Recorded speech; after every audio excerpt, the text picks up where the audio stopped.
Okay. லா last கிளாஸ்ல previous கிளாஸ்ல என்ன பார்த்தோம் அப்படின்டா, எப்படி வந்து ஒரு விஎம்ஆர் ஒர்க் ஸ்டேஷன்ல வந்து எப்படி ஒரு சர்வர் ஓஎஸ் இன்ஸ்டால் பண்றது, மைக்ரோசாஃப்ட் சர்வர் 2022 எப்படி இன்ஸ்டால் பண்றது அப்படின்னு சொல்லிட்டு பார்த்தோம். அதுக்கு முன்னாடி கிளாஸ்ல என்ன பார்த்தோம் அப்படின்டா, எதுக்காக நம்மளுக்கு வந்து சர்வர் வேணும் அப்படின்னு சொல்லிட்டு நான் சொல்லியிருந்தேன். ஒரு தியரட்டிக்கலா சொல்லியிருந்தேன். ஸோ இந்த கிளாஸ்ல வந்து அத வந்து ஒரு எஸ்டாப்ளிஷ் பண்ணி ஒரு பிராக்டிகலா எப்படின்னு சொல்லிட்டு பார்ப்போம். ஸோ எதுக்காக நமக்கு சர்வர் வேணும்னு சொல்லிட்டு நான் முன்னாடியே சொல்லிட்டேன். ஸோ வந்து இப்போ வந்து பிராக்டிகல் அப்படின்னு சொன்னனால, சின்ன சின்ன பாயிண்ட் வந்து நான் உங்களுக்கு வந்து இதுலயும், அதுலயும் டிஃபரன்ஷியேட் பண்றேன். சர்வரையும் காட்டுறேன். ப்ளஸ் வந்து ஒர்க் இல்ல விண்டோஸ் 11 பிசியும் காட்டுறேன். சர்வர் ஓஎஸையும் காட்டுறேன். விண்டோஸ் 11 பிசியும் காட்டுறேன். ஸோ 2த்தையும் கம்பேர் பண்ணி எதுக்காக நம்மளுக்கு வேணும் அப்படின்னு சொல்லிட்டு பார்ப்போம். ஸோ ஒர்க் குரூப் இந்த வேர்ட் வந்து நீங்க எல்லாம் கேள்விப்பட்டிருப்பீங்க. ஒர்க் குரூப் அப்படின்னு சொல்லிட்டு.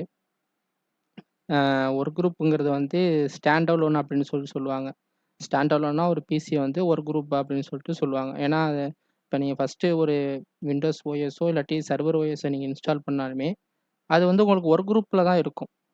ஓகேவா? நீங்க விண்டோஸ் ஓஎஸையும் ஃபர்ஸ்ட்டு ஒரு புதுசா வந்து ஒரு விண்டோஸ் ஓஎஸ் இல்லாட்டி விண்டோஸ் சர்வர் ஓஎஸ் இன்ஸ்டால் பண்ணீங்கன்னா, அது வந்து ஒர்க் குரூப்ல தான் இருக்கும். பை டிஃபால்ட்டாவே. அதுக்கு அடுத்து அதில ஃபியூச்சர் என்ன ஆட் பண்றோம் அப்படின்னு சொல்லிட்டு தான் வந்து சர்வர் வந்து டிசியாவும், இது வந்து நார்மலாவும் வந்து உங்களுக்கு கிளையன்ட் பிசியாவும் சொல்லிட்டு ஒர்க் ஆகும். So what is work group? Work குரூப்னா சின்ன ஒரு டெஃபினேஷன் மட்டும் பார்த்துருவோம். ஒர்க் குரூப்னா என்ன அப்படின்னு சொல்லிட்டு. Okay. Work group. So work group ஏன் யூஸ் பண்றாங்க அப்படின்னு சொல்லிட்டு பார்ப்போம். ஒரு டெஃபினேஷன் வந்து. Work group is a instantiated okay instanted for small network on a single LAN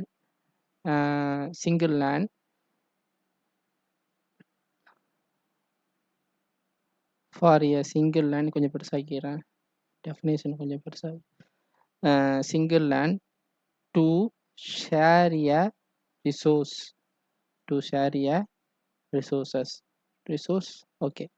Say work group is instanted for the small network. இது வந்து work குரூப்புங்கிறது வந்து ஒரு ஸ்மால் நெட்வொர்க்குக்காக நம்ம யூஸ் பண்ணலாம். எப்படி சொல்றது? இப்போ ஒரு எல்லா பிசியும் ஸ்டாண்ட் அலோன் பிசி எல்லாத்தையும் வந்து என்ன செய்றீங்க? ஒரு சிங்கிள் லேன்ல கனெக்ட் பண்ணிட்டீங்கன்னா, then we can share the resources. Single லேனாவும் இருக்கலாம், அது லேனாவும் இருக்கலாம், இல்ல ஒய்ஃபையாவும் இருக்கலாம். சரியா? ஒய்ஃபையாவும் இருக்கலாம். We can share the resources. Resource வந்து நம்ம ஷேர் பண்ண முடியும். எந்த மாரி ரிசோர்ஸ நம்ம ஷேர் பண்ண முடியும் அப்படின்னு பார்த்தீங்கன்னா, ஃபைல் ஷேரிங் யூஸ் பண்ணலாம். ஸோ எந்த மாரி ரிசோர்ஸஸ் அப்படின்னு பார்த்தீங்கன்னா, நம்பர் 1 ஃபைல் ஷேரிங் ஓகேவா? அடுத்தது பார்த்தீங்கன்னா, நம்பர் 2 ஃபார் எக்ஸாம்பிள் பிரிண்டர். அடுத்தது வந்து பிரிண்டர் ஷேர் பண்ணலாம். Printer sharing. அதுக்கு அடுத்தது வந்து எஃப்டிபி அப்படின்னு சொல்லிட்டு ஃபைல் ட்ரான்ஸ்ஃபர் புரோட்டோகால் நெறையான்னு இதே மாரி நெறையா நம்ம யூஸ் பண்ணலாம். இந்த file sharing, printer sharing, FTP அப்படின்னு சொல்லிட்டு நம்ம யூஸ் பண்ணலாம். இப்போ நீங்க ஒரு இப்போ நார்மலா ஒரு ஒர்க் ஸ்டேஷன் நான் இன்ஸ்டால் பண்ணியிருக்கேன் அப்படின்ட்டா, இத நான் வந்து ஒரு ஃபோல்டர் கிரியேட் பண்ணிட்டு அதையும் நான் ஷேர் பண்ணலாம். அதுக்கு அடுத்து பிரிண்டர் என்னோட ஒரு பிசில மட்டும் கனெக்ட் பண்ணிட்டு அத நான் ஷேர் பண்ணலாம். எஃப்டிபி ஷேர் பண்ணலாம். அது மாரி சொல்லிட்டு இதுலயும் வந்து ஷேர் நம்ம பண்ண முடியும். So this will be a correct location definition. Work group is instanted for a small network on a single LAN or a Wi-Fi to share your resources. ஓகேவா? நான் சொல்லியிருந்தேன் பை டிஃபால்ட்டாவே வந்து ஒர்க் குரூப் பை டிஃபால்ட்டாவே வந்து Windows சர்வரும்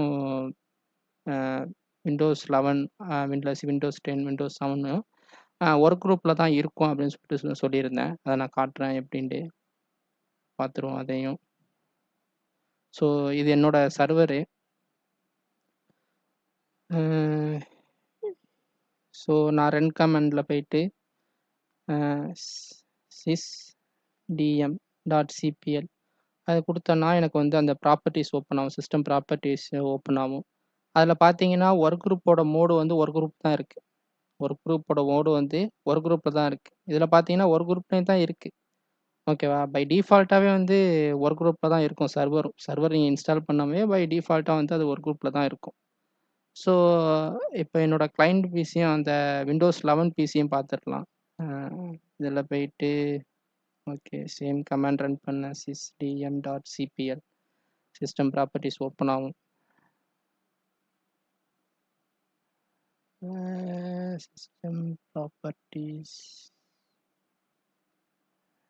system properties sorry. sysdm.cpl. So, இதில system properties open ஆகுது. இதில பார்த்தீங்கன்னா, ஒரு குரூப் மோட்ல தான் இருக்கு. பை நேச்சராவே வந்து ஒரு குரூப்ல தான் மோட்ல தான் இருக்கு. ஸோ, இதுதான் அந்த பாயிண்ட்ல மென்ஷன் பண்ணேன். Work group will be as a work group that instantiated for the small network on a single LAN for sharing the resources அப்படின்னு சொல்லிட்டு என்னென்ன ரிசோர்ஸஸ் நம்ம ஷேர் பண்ண முடியும் அப்படின்னு சொல்லிட்டு நான் மென்ஷன் பண்ணியிருந்தேன். ஓகே. அடுத்து நெக்ஸ்ட் பாயிண்ட் அப்படின்னு பார்த்தீங்கன்னா, next point will be work group வந்து நம்மளுக்கு அந்த ஒர்க் குரூப்ல வந்து நம்ம யூசர் கிரியேட் பண்ண முடியுமா அப்படின்னு பார்த்தா, யூசர் கிரியேட் பண்ண முடியும். ஒர்க் குரூப்ல வந்து யூசர் கிரியேட் பண்ணவும் பார்த்தீங்கன்னா, யூசர் கிரியேட் பண்ண முடியும். அது நான் எப்படின்னு சொல்லிடுறேன். So the work group can also create the user. Work குரூப்லேயும் கிரியேட் பண்ண முடியும். ஆனால் லோக்கலாக கிரியேட் பண்ண முடியும். வந்து இப்போ இந்த இந்த யூசர் வந்து நான் கிரியேட் பண்ணிவிட்டு இன்னொரு இதுக்கு வந்து நான் வேறு பிசி இப்போ நான் இந்த சர்வரில் வந்து நான் ஒரு யூசர் கிரியேட் பண்ணுறேன். ஸோ லோக்கலாக .mgr.msc அப்படின்னு சொல்லிட்டு பார்த்துட்டு இதில் போயிட்டு நான் ஒரு யூசர் கிரியேட் பண்ணுறேன். யூசர் 1 அப்படின்னு சொல்லிட்டு அதுக்கு பாஸ்வேர்டு கொடுத்துட்றேன். இந்த மாதிரி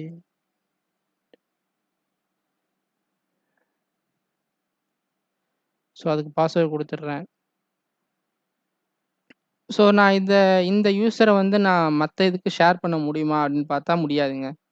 அதுதான் இதோட ஒரு ட்ராபேக்கு. அந்த ஒரு ப்ளஸ் ஒரு ட்ராபேக்குன்னு சொல்லலாம். டிஸ்அட்வான்டேஜ்.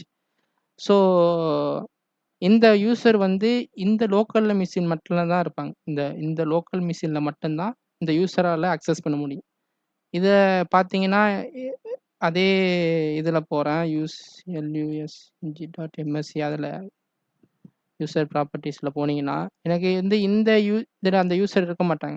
ஏன்னா நான் இதில போயிட்டு பொதுவா ஒரு யூசர் கிரியேட் பண்ணணும். யூசர் 1 அப்படின்னு சொல்லிட்டு நான் இதில கிரியேட் பண்ணணும். ஏன் அப்படின்னு கேட்டீங்கன்னா, இது வந்து ஒரு குரூப் தான். ஓகே. உங்களுக்கு சர்வர பொறுத்த வரைக்கும் தான் வந்து சர்வர சர்வர பொறுத்த வரைக்கும் தான் உங்களுக்கு வந்து ச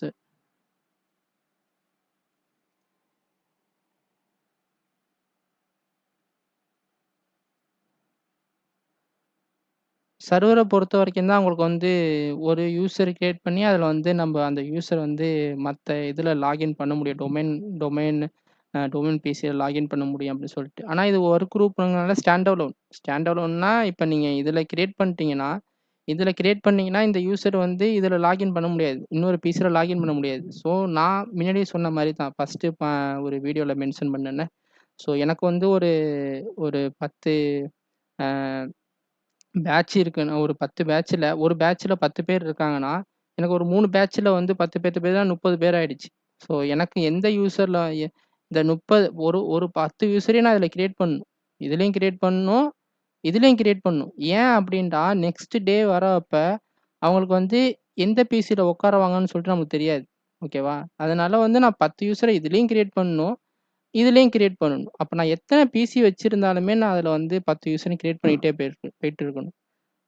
அது ஒரு பெரிய ட்ராபேக். அதனால தான் வந்து சர்வர்ல மூவ் பண்ணாங்கன்னு சொல்லிட்டு நான் ஃபர்ஸ்ட் வீடியோல சொன்னேன்.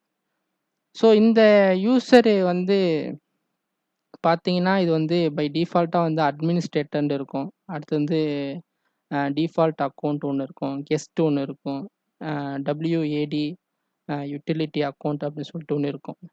சர்வர பொறுத்தவரைக்கும் நீங்க சர்வர் OS இன்ஸ்டால் பண்ணோனயே ஃபர்ஸ்ட்டு யூசர் நேம், பாஸ்வேர்ட் கேட்கும். யூசர் கிரியேட் பாஸ்வேர்டு அசைன் பண்ண சொல்லி கேட்கும். அது எதுக்கு அப்படின்டா இந்த அட்மினிஸ்ட்ரேட்டருக்கு மட்டும் தான் கேட்கும்.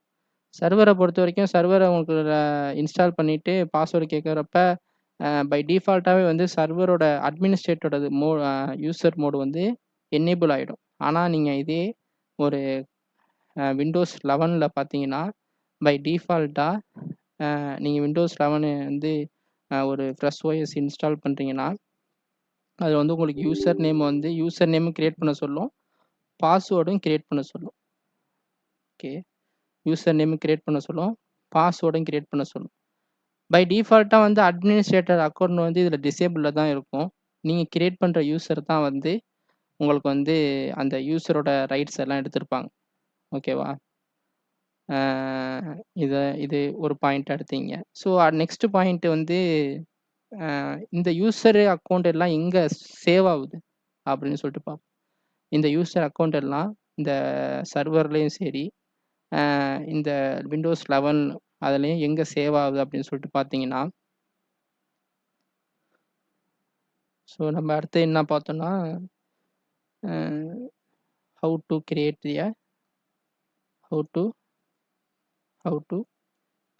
a user in server and Windows server வச்சு Windows server and Windows 11.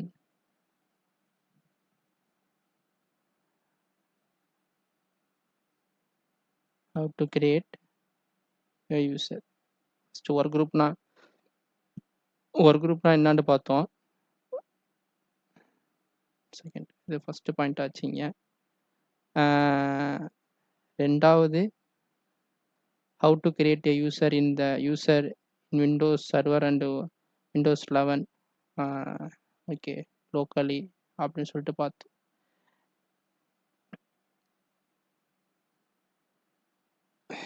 So what is ஒரு குரூப்?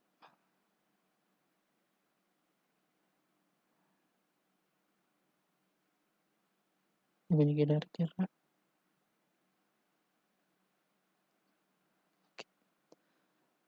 ஸோ இது லோக்கலின்னு பார்த்தோம். லோக்கலாக எப்படி கிரியேட் பண்ணுறதுன்னு சொல்லிட்டு பார்த்தோம். நெக்ஸ்ட் பாயிண்ட் வந்து இந்த யூசர் எங்கே சேவ் ஆகுது அப்படின்னு சொல்லிட்டு பார்த்தீங்கன்னா,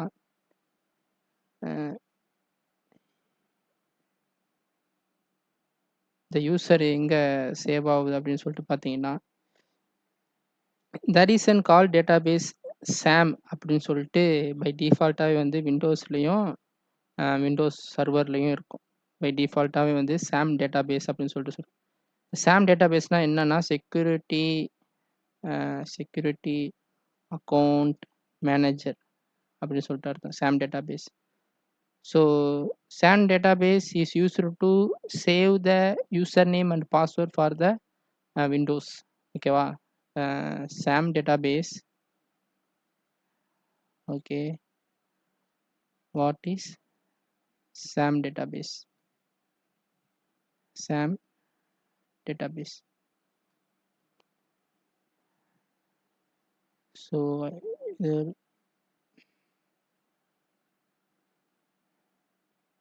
third point. Okay.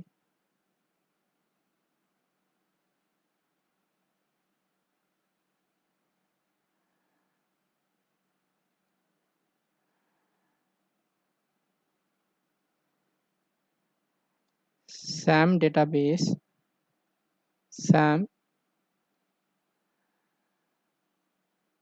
database is used to store the username and password for the Windows.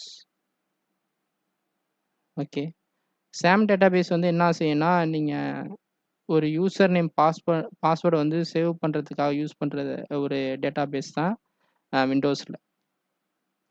So இது ஏன் அப்படின்னு சொல்கிறேன்னா, நீங்கள் இப்போ இந்த பிசி எடுத்துக்கிட்டிங்கன்னா, உங்களுக்கு வந்து நான் யூசர்னா கிரியேட் பண்ணேனே, பை டிஃபால்ட்டாக யூசர் உள்ளது. பை டிஃபால்ட் யூசர் கிரியேட் பண்ணுறது எத்தனை யூசர் கிரியேட் பண்ணாலும் இந்த SAM டேட்டாபேஸில் போய் தான் ஸ்டோர் ஆகும். இது வந்து விண்டோஸ் சர்வர் இது. ஸோ இதுலேயும் பார்த்தீங்கன்னா சேம். இதில் எத்தனை யூசர் கிரியேட் பண்ணாலும் அதில் போய் தான் சேவ் ஆகும். ஓகேவா? சாம் டேட்டாபேஸ் நம்ம எங்க பார்க்க முடியுமா அப்படின்டா, பார்க்க முடியும். விண்டோஸ்லயும் பார்க்க முடியும். விண்டோஸ்ல பார்க்க முடியும். விண்டோஸ்லயும் பார்க்க முடியும். சர்வர்லயும் பார்க்க முடியும். ஸோ அதோட பாத் நான் சொல்றேன். சாம் டேட்டாபேஸோட பாத் வந்து சில சாரி சில விண்டோஸ்ல சிஸ்டம் 32 அப்படின்னு சொல்லிட்டு, அதில் கான்ஃபிக் அப்படின்னு சொல்லிட்டு, அதில் வந்து சாமோட டைரக்டரி அதை நீங்கள் வந்து வியூ பண்ணலாம். ஓகேவா? இதிலே ரெஜிஸ்ட்ரியில் நீங்கள் பார்க்கணும் அது அப்படின்னு பார்த்தீங்கன்னா, ரெஜிஸ்ட்ரியோட இது வந்து ஹச்கி அண்டர்ஸ்கோர் அண்டர்ஸ்கோர் கீ அண்டர்ஸ்கோர் லோக்கலில் மிஷின் லோக்கலில் மிஷின் இதில் போனீங்கன்னா அந்த சாமோட ரெஜிஸ்ட்ரி சாம் டேட்டாபேஸோட ரெஜிஸ்ட்ரி வேல்யூவை நீங்கள் வந்து பார்க்க முடியும். ரெஜிஸ்ட்ரி வேல்யூ வந்து நீங்கள் வந்து பார்க்க முடியும். பார்த்துருவோம் அது எங்கே இருக்குது அப்படின்னு சொல்லிட்டு. ஸோ இது என்னோட விண்டோஸ் சர்வரோடது.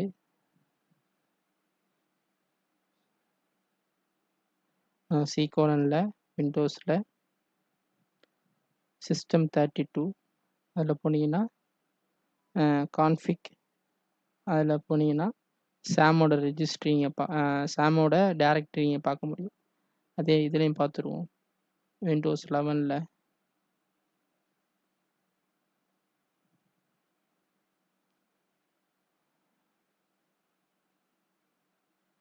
விண்டோஸில் சிஸ்டம் 32 இதில் கான்ஃபிக்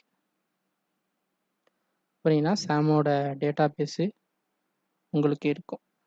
ஸோ இது வந்து எப்படி ஸ்டோர் ஆகும் அப்படின்னு சொல்லிட்டு பார்த்தீங்கன்னா, நீங்கள் கிரியேட் பண்ணுற யூசர் நேம் பாஸ்வேர்டு வந்து இந்த டேட்டாபேஸில் எப்படி ஸ்டோர் ஆகும் அப்படின்னு சொல்லிட்டு பார்த்தீங்கன்னா, இதுக்கு வந்து ஹேஷிங் யூஸ் பண்ணுறாங்க. இந்த ஹேஷிங் யூஸ் பண்ணுறாங்க. ஹேஷிங் வந்து 2 டைப்பாக அதில் விண்டோஸு யூஸ் பண்ணுறாங்க. ஒரு டைப் ஹேஷிங் வந்து விஎம் அப்படின்னு சொல்லிட்டு எல்எம் ஹேஷிங் ஓகேவா? அந்த டெக்னிக் யூஸ் பண்ணுறாங்க. இன்னொன்று 2வது வந்து என்டிஎல்எம் அப்படின்னு சொல்லிட்டு அந்த ஹேஷிங் டெக்னிக்கை யூஸ் பண்ணுறாங்க.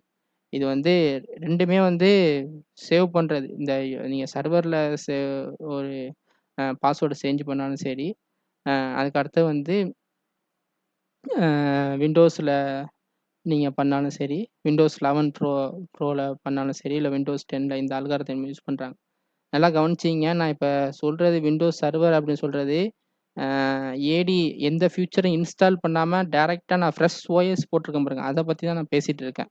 சரியா? விண்டோஸ் ஓஎஸ்ங்கிறது வந்து நான் வந்து எந்த ஃபியூச்சரும் இன்ஸ்டால் பண்ணாமல் ஜஸ்ட்டு நான் விண்டோஸ் ஓஎஸ் இன்ஸ்டால் பண்ணி அது எப்படி இருக்கும் அப்படின்னு சொல்லிட்டு தான் நான் பேசிகிட்டு இருக்கேன். நான் இன்னும் ஃபியூச்சர்ஸ்லாம் நான் வந்து ஆட் பண்ணல. ஃபியூச்சர்ஸ் ஆட் பண்ணால் இந்த இந்த இந்த டேட்டாபேஸ்லேயே சேவ் ஆகாது ஃபஸ்ட்டு. அதுக்கு தனியாக ஒரு டேட்டாபேஸ் கிரியேட் ஆகும். நீங்கள் டொமைன் கண்ட்ரோலாக சேஞ்ச் பண்ணும்போது என்ன செய்யணும்னா, அது வேறு டேட்டாபேஸில் தான் போய் சேவ் ஆகும். நான் வந்து இது விண்டோஸ் ஏடி இன்ஸ்டால் பண்ணுறதுக்கு டிசியாக கன்வெர்ட் பண்ணுறதுக்கு முன்னாடி பை டிஃபால்ட்டாக விண்டோஸ் சர்வர் நேச்சுரலாக எப்படி இருக்கும் அப்படின்னு சொல்லிட்டு தான் நான் பேசிகிட்டு இருக்கேன். கம்பேரிசன் தான் பண்ணுறேன். இது இன்ஸ்டால் பண்ண பிறகு எப்படி இருக்கும், விண்டோஸ் 11 ப்ரோ இன்ஸ்டால் பண்ண பிறகு எப்படி இருக்கும் அப்படின்னு சொல்லிட்டு தான் நான் பேசிகிட்டு இருக்கேன். ஸோ இதில் தான் வந்து பை டிஃபால்ட்டாக சேவ் ஆகும். அடுத்த பாயிண்ட் பார்த்தீங்கன்னா ஃபியூச்சர்ஸ். இதில் வந்து உங்களுக்கு ஃபியூச்சர்ஸ் வந்து எப்படி இருக்குது அப்படின்னு சொல்லிட்டு தான் இப்போ தான் அந்த பாயிண்ட் வருது. ஃபியூச்சர்ஸு நம்ம வந்து என்னென்ன இருக்கும் அப்படின்னு சொல்லிட்டு பார்ப்போம். ஸோ விண்டோஸ் சர்வரை பொறுத்த வரைக்கும் உங்களுக்கு வந்து விண்டோஸ் சர்வருக்கு முன்னாடி நான் விண்டோஸ்கில் 11ஓட பிசியை காட்டுறேன். ஸோ ஃபியூச்சர்ஸ் அப்படின்னு சொல்லிட்டு பார்த்தீங்கன்னா இதில் கண்ட்ரோல் போனீங்கன்னா ப்ரோக்ராம்ஸில் போயிட்டு இதில் கிளிக் பண்ணிங்கன்னா turn Windows feature on or off அப்படின்னு சொல்லிட்டு இருக்குல்ல, அந்த ஆப்ஷன் கிளிக் பண்ணிங்கன்னா இதில் உங்களுக்கு நிறையா ஃபியூச்சர்ஸ் காட்டும் பை டிஃபால்ட்டாக. இதான் விண்டோஸ் 11ஓட ஃபியூச்சர்ஸ். விண்டோஸ் 10 நீங்க எடுத்துக்கலாம். விண்டோஸ் 7லயும் இதான் காட்டும். ஓகேவா? ஆனா விண்டோஸ் 10லயும், விண்டோஸ் 11லயும் அப்படியே விண்டோஸ் என்ன செஞ்சாங்கன்னா, மைக்ரோசாஃப்ட் என்ன செஞ்சாங்கன்னா, அவங்களுக்கு வந்து ஒரு செட்டிங்ஸ்ன்னு சொல்லிட்டு ஒரு ஆப்ஷனு குடுத்து, அதில வந்து ஆப்ஷனல் ஃபியூச்சர்ஸ்ன்னு சொல்லிட்டு கொண்டு வந்தாங்க. நீங்க கண்ட்ரோல் பேனல்லயும் போய் பார்க்கலாம். விண்டோஸ் 7லனா வந்து கண்ட்ரோல் பேனல்ல தான் இருக்கும்.